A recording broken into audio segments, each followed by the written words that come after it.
This channel does not promote any violent, harmful, or illegal activities. All content provided by this channel is meant for an educational purpose only.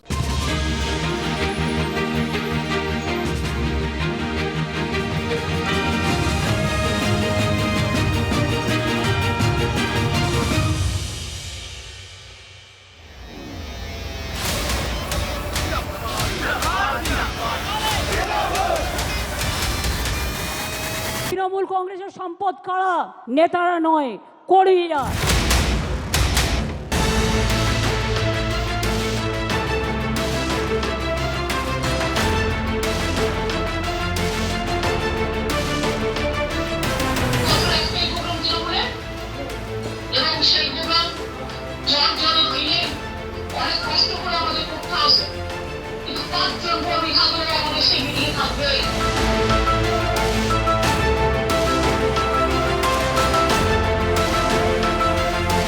সিদ্ধান্ত নিচ্ছি যে তৃণমূল কংগ্রেস আর করা যাবে না।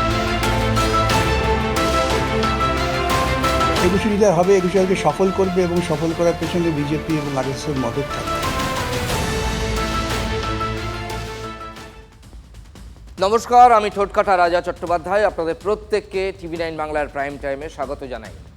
এই যে জুলাই মাস আসছে, 21শে জুলাই মমতা বন্দ্যোপাধ্যায়কে, রাজ্যের প্রাক্তন মুখ্যমন্ত্রী মমতা বন্দ্যোপাধ্যায়কে রাজনীতিতে আরও একবার একটা কঠিন পরীক্ষায় বসতে হবে। এটাকে আমরা পরীক্ষাই বলছি কেন বলুন তো? কারণ 21শে জুলাই আসছে। মমতা বন্দ্যোপাধ্যায় তিনি বলছেন 21শে জুলাই হচ্ছে, 21শে জুলাই হবে। যদি 5 জনও থাকে তাদের নিয়েই 21শে জুলাই করতে চান মমতা বন্দ্যোপাধ্যায়। দ্বন্দ্বে থাকা, ভয়ে থাকা, গুটিয়ে থাকা কর্মীদের কাছে মমতা বন্দ্যোপাধ্যায়ের এই বার্তা 24 ঘন্টা আগেই পৌঁছে গিয়েছে। কিভাবে পৌঁছলো? কুণাল ঘোষের ডাকে গতকাল মানে বৃহস্পতিবার উত্তর কলকাতার রামমোহন লাইব্রেরিতে মমতাপন্থী তৃণমূলের একটা কর্মী সভা ছিল। উত্তর কলকাতা তৃণমূলের জেলা সভাপতি হিসেবেই এই কর্মী সভা ডেকেছিলেন, এর আয়োজন করেছিলেন ঘোষবাবু মানে কুণাল ঘোষ। কুণাল ঘোষের ফোন করে দলনেত্রী মমতা বন্দ্যোপাধ্যায় একটি বার্তা দেন, 21শে জুলাই জমায়েত হবে, প্রস্তুত হন।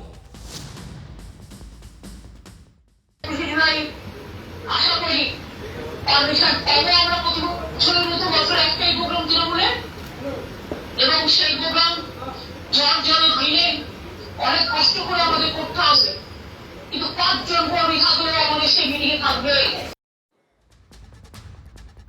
এখানে মমতা একটা গুরুত্বপূর্ণ কথা বলেছেন, যদি 5 জনও থাকে 5 জনকে নিয়েই করব, বুঝতে পারছেন? সুতরাং ভাবনা চিন্তাটা এখন ঠিক কোন স্তরে, কোন পরিস্থিতিতে, কেন মমতা বন্দ্যোপাধ্যায়কে বলতে হচ্ছে যে 5 জনকে নিয়ে হলেও 21শে জুলাইয়ের সভা তিনি করতে চান।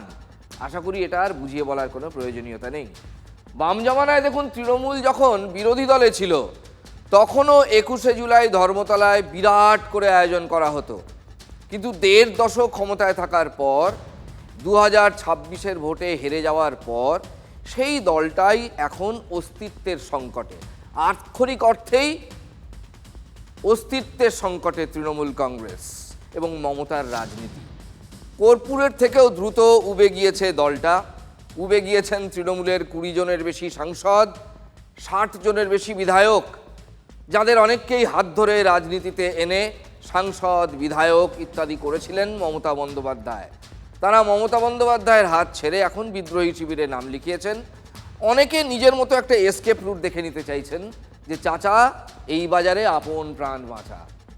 নিজের দল নিয়েই এখন কঠিন চ্যালেঞ্জের মুখে মমতা বন্দ্যোপাধ্যায়। তাকে যে এই রকম চ্যালেঞ্জের মুখে পড়তে হবে এটা কষ্ট কল্পনাতেও এসেছিল কখনো তার?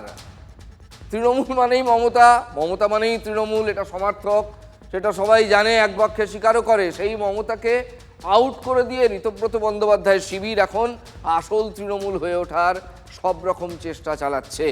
মমতা বন্দ্যোপাধ্যায়ের ডান হাত বাঁ হাত যাদের ভাবা হতো, ফিরহাদ হাকিম, অরূপ বিশ্বাসরা এখন এই প্রতিপক্ষ শিবির বলতে পারেন, প্রতিপক্ষই বলছি, তারা দলের মধ্যেই প্রতিপক্ষ। তারা সেইখানে গিয়ে নৌকা ভিড়িয়েছেন তাদের। মমতা বন্দ্যোপাধ্যায়কে কালীঘাটের বাড়িতে বসে সবটা দেখতে হচ্ছে। কর্মীরাও বিভ্রান্ত। দেখুন, এই বাজারেও এই ভোটেও এই দলটা 41% ভোট পেয়েছে, অথচ দলটার অবস্থা দেখুন, একদম ঘণ্টা চচ্চড়ি দেখেছেন কড়াইয়ে, বড় কড়াইয়ে, ঠিক ঘণ্টা চচ্চড়ির মতো অবস্থা।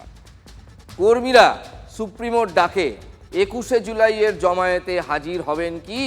হলে কোথায় হবেন, কিভাবে হবেন, কারা অর্গানাইজ করবে, কত কর্মী আসবেন, নাকি এখানেও ঋতব্রত শিবির আর একটা পাল্টা চাল দিয়ে 21শে জুলাই ডেকে মমতা বন্দ্যোপাধ্যায়কে আর এক প্রস্থ বিড়ম্বনায় ফেলতে চলেছে?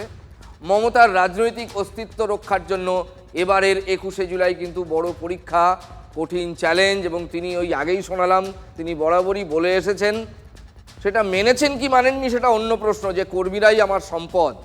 সত্যি তো, যে কোনো দলেই কর্মী সম্পদ, 100, 1000, লাখে যদি কর্মী আসে দলটা বড়, না এলে দলটা ছোট, তাই তো? দেখা যাক এবার কর্মীরা মমতার পাশে আসেন কি না, এলে কজন আসেন, কোথায় আসেন, কিভাবে আসেন। এক মাস দেরি আছে, তার আগে প্রচুর বৃষ্টি আসছে, প্রচুর বৃষ্টি আসছে। মানে আমি কালকে একজন মহিলা অফিসার বলছিলাম, শুনছিলাম প্রায় 10 মিনিট ধরে একটা টিভিতে বললো, এই চ্যানেলে, কি সাংঘাতিক পশ্চিমবঙ্গে গাঙ্গেয় বর্ষা, নিম্নচাপ, ঊর্ধ্বচাপ। দেখা যাক, তারপর তো 21শে জুলাই। এই প্রবল বৃষ্টির মধ্যে হল উপচে গিয়ে রাস্তা, তাতেও বহু জল জমা জায়গার লোক আসতে পারেননি, চারপাশে বিপুল সাড়া। উত্তর কলকাতা জেলা তৃণমূল কংগ্রেস পুরো সভা হয়েছে এবং মমতা বন্দ্যোপাধ্যায় সেখানে একটা টেলিফোন ভাষণ দিয়েছেন। ফলে 21শে জুলাই সবাই থাকবেন। মানুষ, তৃণমূল কংগ্রেসের কর্মীরা, তারা বলছেন আমরা বেঈমান নই, আমরা গদ্দার নই। রাজনৈতিক দল হচ্ছে একটা খরস্রোতা নদীর মতো, হুহু করে বয়ে যাচ্ছে, সামনেটা পাথর পড়লো, পাহাড় পড়লো, ও কি থেমে থাকবে? মমতা বন্দ্যোপাধ্যায় জেদের কথাটা বলেছেন, যে যত গদ্দার চলে যেতে পারে, কিন্তু আমরা সভা করব এবং তৃণমূলটাই থাকবে। কিন্তু এখানেও একটা নাটকীয় ঘটনা ঘটে গেছে, কি জানেন? সেটা বিস্তারে বলি আপনাদের। বৃহস্পতিবার বিকেলে আমরা বেঈমান নই এই ব্যানারে উত্তর কলকাতায় সভা করেছেন কুণালবাবুরা। উত্তর কলকাতা জেলা তৃণমূলের এই কর্মী সভায় বিশ্বরূপ দেও ছিলেন। বিশ্বরূপবাবু কলকাতা পুরসভার 48 নম্বর ওয়ার্ডের কাউন্সিলর এবং ক্রীড়া সংগঠক, আপনারা অনেকেই তাকে চেনেন। এই পেশায় আসার আগে, মানে রাজনীতিতে, আমি পেশা বলবো না, রাজনীতিতে আসার আগে তাকে ক্রীড়া সংগঠক হিসাবে অনেকেই চেনেন। সভা থেকে বাড়ি ফিরে রাতেই তিনি ঘোষণা করে দিলেন আর তৃণমূল নয়, দল ছাড়ছেন। মমতাপন্থী থেকে তিনিও কি এবার এই ঋতব্রতপন্থী বা ঋতব্রত শিবিরে ভিড়তে চলেছেন, সেটা আমরা এখন থেকে বলতে পারবো না। হঠাৎ এই সিদ্ধান্ত নিলেন কেন? বিশ্বরূপবাবু বলছেন তৃণমূলটা আর করা যায় না। আর যাই হোক, তৃণমূলটা আর করা যায় না। বিশ্বরূপের বক্তব্য, এতদিন দলে থেকে যা ভুল করেছেন, এবার তার প্রায়শ্চিত্ত করার সময় এসেছে। শুনুন। বিশ্বরূপ একজন তৃণমূলের বিদায়ী কাউন্সিলর, ক্রীড়া সংগঠক, আমার বন্ধুস্থানীয়। তিনি ওদিকেও গেছেন শুনেছি, আমাদের মিটিংও কাল অনেকক্ষণ ছিলেন। তারপরে তিনি ওই যে মানে তারাতলার ঘটনা নিয়েও খুব উষ্মা প্রকাশ করেছেন দেখলাম। তারাতলায় গত প্রায় 48 ঘন্টায় যা ঘটল তা অত্যন্ত দুর্ভাগ্যজনক বললে কম বলা হবে, নিন্দনীয়। আমি যে দলের তৃণমূল কংগ্রেসের প্রতিনিধিত্ব করেছি কলকাতা পৌরসভায়, সেই দলের গাফিলতিতে এবং যার ফলে এতগুলো নিরীহ মানুষ প্রাণ হারালো, এ ব্যথা সহ্য করা যায় না। আমি তাই সিদ্ধান্ত নিচ্ছি যে তৃণমূল কংগ্রেস আর করা যাবে না, আর করবও না। তারাতলায় যাদের বিরুদ্ধে অভিযোগ, তারা তো বালিশ তৃণমূলে গেছে। ফলে আমি বিশ্বরূপ আমাদের বন্ধু লোক, আমি নিশ্চয়ই তার সঙ্গে আবার কথা বলবো। কিন্তু যে কোনো ব্যক্তির, ম্যাচিওর ব্যক্তির যে কোনো সিদ্ধান্ত নেওয়ার অধিকার আছে, কিন্তু তিনি মন থেকে আমাদের সঙ্গেই ছিলেন। কুণালবাবু এভাবে কথা বলছেন যেন মনে হচ্ছে যারা গেছে ওদিকে বা প্রতিপক্ষ শিবিরে এখন যারা রয়েছে শুধু তাদের বিরুদ্ধেই অভিযোগ, মমতা বন্দ্যোপাধ্যায়ের বিরুদ্ধে যেন কোনো অভিযোগ নেই। মাথাটা কে ছিলেন? এদের কে পরিচালনা করে এসেছেন এত বছর ধরে? বৃহস্পতিবার রাতের পর তৃণমূলে আর মন নেই বিশ্বরূপবাবুর, দেখালাম। 21শে জুলাইয়ের আগে বিশ্বরূপকে ফের মমতাপন্থী তৃণমূলের মঞ্চে ফেরাতে পারবেন কুণাল ঘোষ? উত্তর কলকাতায় সংগঠন গোছানোর দায়িত্ব এখন কুণাল ঘোষের কাঁধেই। গতকাল সুদীপ বন্দ্যোপাধ্যায়ের স্ত্রী বিধায়ক নয়না বন্দ্যোপাধ্যায়কেও এই কর্মী সভায় আনতে পারেননি কুণাল ঘোষ। আমার সঙ্গে বিধানসভায় দেখা হয়েছিল, তো নয়না বন্দ্যোপাধ্যায় বললেন, আমার সঙ্গে মুখোমুখি হয়েছিল, আমি বললাম আমাদের উত্তর কলকাতার কর্মী সভা হচ্ছে, আমি অ্যাজ প্রেসিডেন্ট, আমি অ্যাজ প্রেসিডেন্ট, আপনি দলের এমএলএ, তো ফলে আমি আপনাকে অফিসিয়ালি বললাম, এবার আপনার আসার হলে আসবেন, না আসার হলে না আসবেন, আমরা বুঝে নেবো আপনি কোন দিকে। একদম স্ট্রেট ফরওয়ার্ড। নয়না আসেননি, কর্মী সভায় না থেকে মমতা শিবিরের কাছে তার রাজনৈতিক অবস্থানটা এদিন স্পষ্ট করে দিলেন কি নয়না? হয়তো দিলেন, কুণালবাবুরা তাই মনে করছেন। ব্যক্তি বিশ্বরূপ, ব্যক্তি নয়না কি করলেন তার থেকেও মমতার কাছে এখন দলটাকে বাঁচিয়ে রাখা সব থেকে বড় চ্যালেঞ্জ। ছন্ন ছাড়া তৃণমূলকে, মানে কালীঘাট তৃণমূলকে 21-এর মঞ্চেই একটা জমজমাট চেহারায় দেখতে চান মমতা বন্দ্যোপাধ্যায়, কিন্তু সত্যি তিনি আশা ভরসা রাখতে পারছেন কি? ঋতব্রত শিবিরে যাওয়া বিধায়কদের ফেরাতে চাইছেন, হয়তোবা সবাইকে নয়। তিনি বলছেন, কালকে বলেছেন ফিরে আসুন। মমতার ধারণা অনেকেই বিভ্রান্ত হয়ে বা ভয়ে শিবির বদলেছেন। বিশ্বাসঘাতকদের কোনো ক্ষমা নেই। যারা এখনো বলছি সুবুদ্ধি আছে তারা ফিরে আসুন। ফিরেই যদি আসবে তাহলে যাবেটা কেন? বিশ্বাসঘাতকদের কোনো ক্ষমা নেই বলছেন মমতা বন্দ্যোপাধ্যায়। তার টার্গেট নিশ্চয়ই ঋতব্রত বন্দ্যোপাধ্যায়, কিন্তু কিছুদিন আগেও তার ঘনিষ্ঠ বৃত্তে থাকা অরূপ বিশ্বাস, ফিরহাদ হাকিম, তাদেরকেও কি মমতা বন্দ্যোপাধ্যায় বিশ্বাসঘাতক বলতে চাইলেন, নাকি তিনি মনে করছেন সবাই চাপে গেছে? ঋতব্রত শিবিরে যোগ দেওয়া একজন বিধায়ক কি আর সরাসরি মমতা বন্দ্যোপাধ্যায়ের শিবিরে ফিরে আসবেন? সেই পরিস্থিতি কি আছে, নাকি বিদ্রোহী বিধায়কদের একাংশ এখন দোদুল্যমানতায় ভুগছে, দোনমনো করছেন, 21শে জুলাইয়ের অপেক্ষা করছেন? ওই দিন মমতা বন্দ্যোপাধ্যায় কোথায় করেন কর্মী সভা, কত কর্মী সেদিন আসেন শহীদ তর্পণে, সেসব দেখে তারপরে তারা ফাইনাল ডিসিশন নেবেন। সবই ভবিষ্যৎ উত্তর দেবে। সোজা কথায় জল মেপে দেখার চেষ্টা সব পক্ষই করছে। কিন্তু মমতা ব্যানার্জি বার্তা দিয়েছে যে ভালো কর্মী তারা ফিরে আসুক, আর সমাবেশের নামই ছিল আমরা বেইমান নই। যারা দল ছেড়ে গেছেন তারা বেইমান।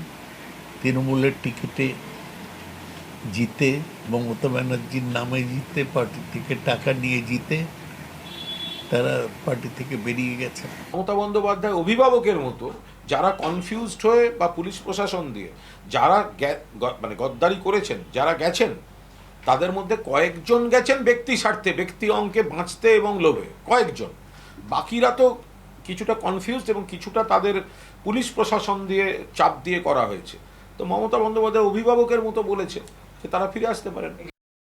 সাধারণ মানুষ যারা বিভ্রান্ত হয়ে ভোট দিয়েছিলেন তারা আবার বাম পরিসরে ফিরে আসতে চায়, সেখানে আবার মমতাকে ভাসিয়ে রাখার চেষ্টা হবে, আর কিছুই না। কিছুদিন আবার মিডিয়ায় মমতা প্রচুর প্রচার পাবেন, যা বলবেন তা নিয়েই প্রচার হবে, হই হই হবে। তা দেখাবার চেষ্টা করা হবে যে মমতা এখনও বেঁচে আছে, কিন্তু মমতা বা তার রাজনৈতিক দল এখন ইতিহাসের পাতা চলে গেছে, তাদের অস্তিত্ব নেই, থাকবেও না। মুখ্যমন্ত্রীর সঙ্গে তামান্নার পরিবারের বৈঠকের পরই তদন্তে তৎপরতা, দুদিন ধরে পরপর গ্রেফতার। এবার নাগপুর থেকে ধৃত আরও দুজন, দুদিনে মোট 10 জন গ্রেফতার। তামান্না খুনে এখনও পর্যন্ত মোট 21 জন পুলিশের জালে। অভিযুক্ত তালিকায় নাম ছিল 24 জনের, এখনও 3 জনকে ধরা বাকি আছে। আপনাদের মনে করিয়ে দিই, নদিয়ার কালীগঞ্জের বিধানসভায় উপনির্বাচন হয়েছিল। সেই উপনির্বাচনে তৃণমূল জেতার পর কিছু লোক, যারা তৃণমূলের সমর্থক কর্মী, তারা বিজয় উল্লাস করছিল। বোমা ছুটতে ছুটতে তামান্নার পরিবারের দিকে তারা বোমা ছুঁড়েছিল। সেই ঘটনায় এই হতভাগ্য পরিবার এই বাচ্চা মেয়েটিকে হারিয়ে ফেলে। কাল ঠোঁটকাটায় আপনাদের মনে করে দেখুন, সবিস্তারে আমি দেখিয়েছিলাম যে গুন্ডার সংজ্ঞা, গুন্ডা শব্দটির সংজ্ঞা আরও ব্যাপক অর্থে দেখিয়ে শুভেন্দু অধিকারীর সরকার রাজ্য বিধানসভায় দুটি বিল আনছে, একটি সংশোধনী এবং একটি নতুন বিল। সেই নিয়ে আরও দু চার কথা আজকে বলেছেন শুভেন্দু অধিকারী, সেটা অন্য মঞ্চে। বাংলায় চলবে না গুন্ডারাজ, গুন্ডা দমন করা হবেই, গুন্ডাদের সম্পত্তিও বাজেয়াপ্ত হবে। অরবিন্দ মানে ঋষি অরবিন্দ শ্যামাপ্রসাদের ভূমিতে কোনো রাষ্ট্রবিরোধী কাজ তিনি বরদাস্ত করবেন না। বিধানসভায় সম্পত্তি ভাঙচুর রুখতে এই বিল পেশের আগে কড়া বার্তা দিলেন মুখ্যমন্ত্রী। পশ্চিমবঙ্গে অভিন্ন দেওয়ানি বিধি কালকে আপনাদের আমরা জানিয়েছিলাম, সেই আইনও আসছে। আজকে মুখ্যমন্ত্রীটা স্পষ্ট করে দিয়েছেন, ল্যান্ড জিহাদ, লাভ জিহাদ, জোর করে ধর্মবদল করার চেষ্টা, এই সবগুলো রুখতে কঠোর আইন আসছে তার সরকারে। আমি আপনাদের কথা দিচ্ছি, গুন্ডা দমন তো হবে, গুন্ডাদের সম্পত্তিও বাজেয়াপ্ত করব। কোন রাষ্ট্রবিরোধী কাজ ঋষি অরবিন্দের ভূমিতে হবে না, ডক্টর শ্যামাপ্রসাদ মুখার্জির ভূমিতে হবে না, নেতাজি সুভাষচন্দ্র বসুর কর্মভূমিতে হবে না।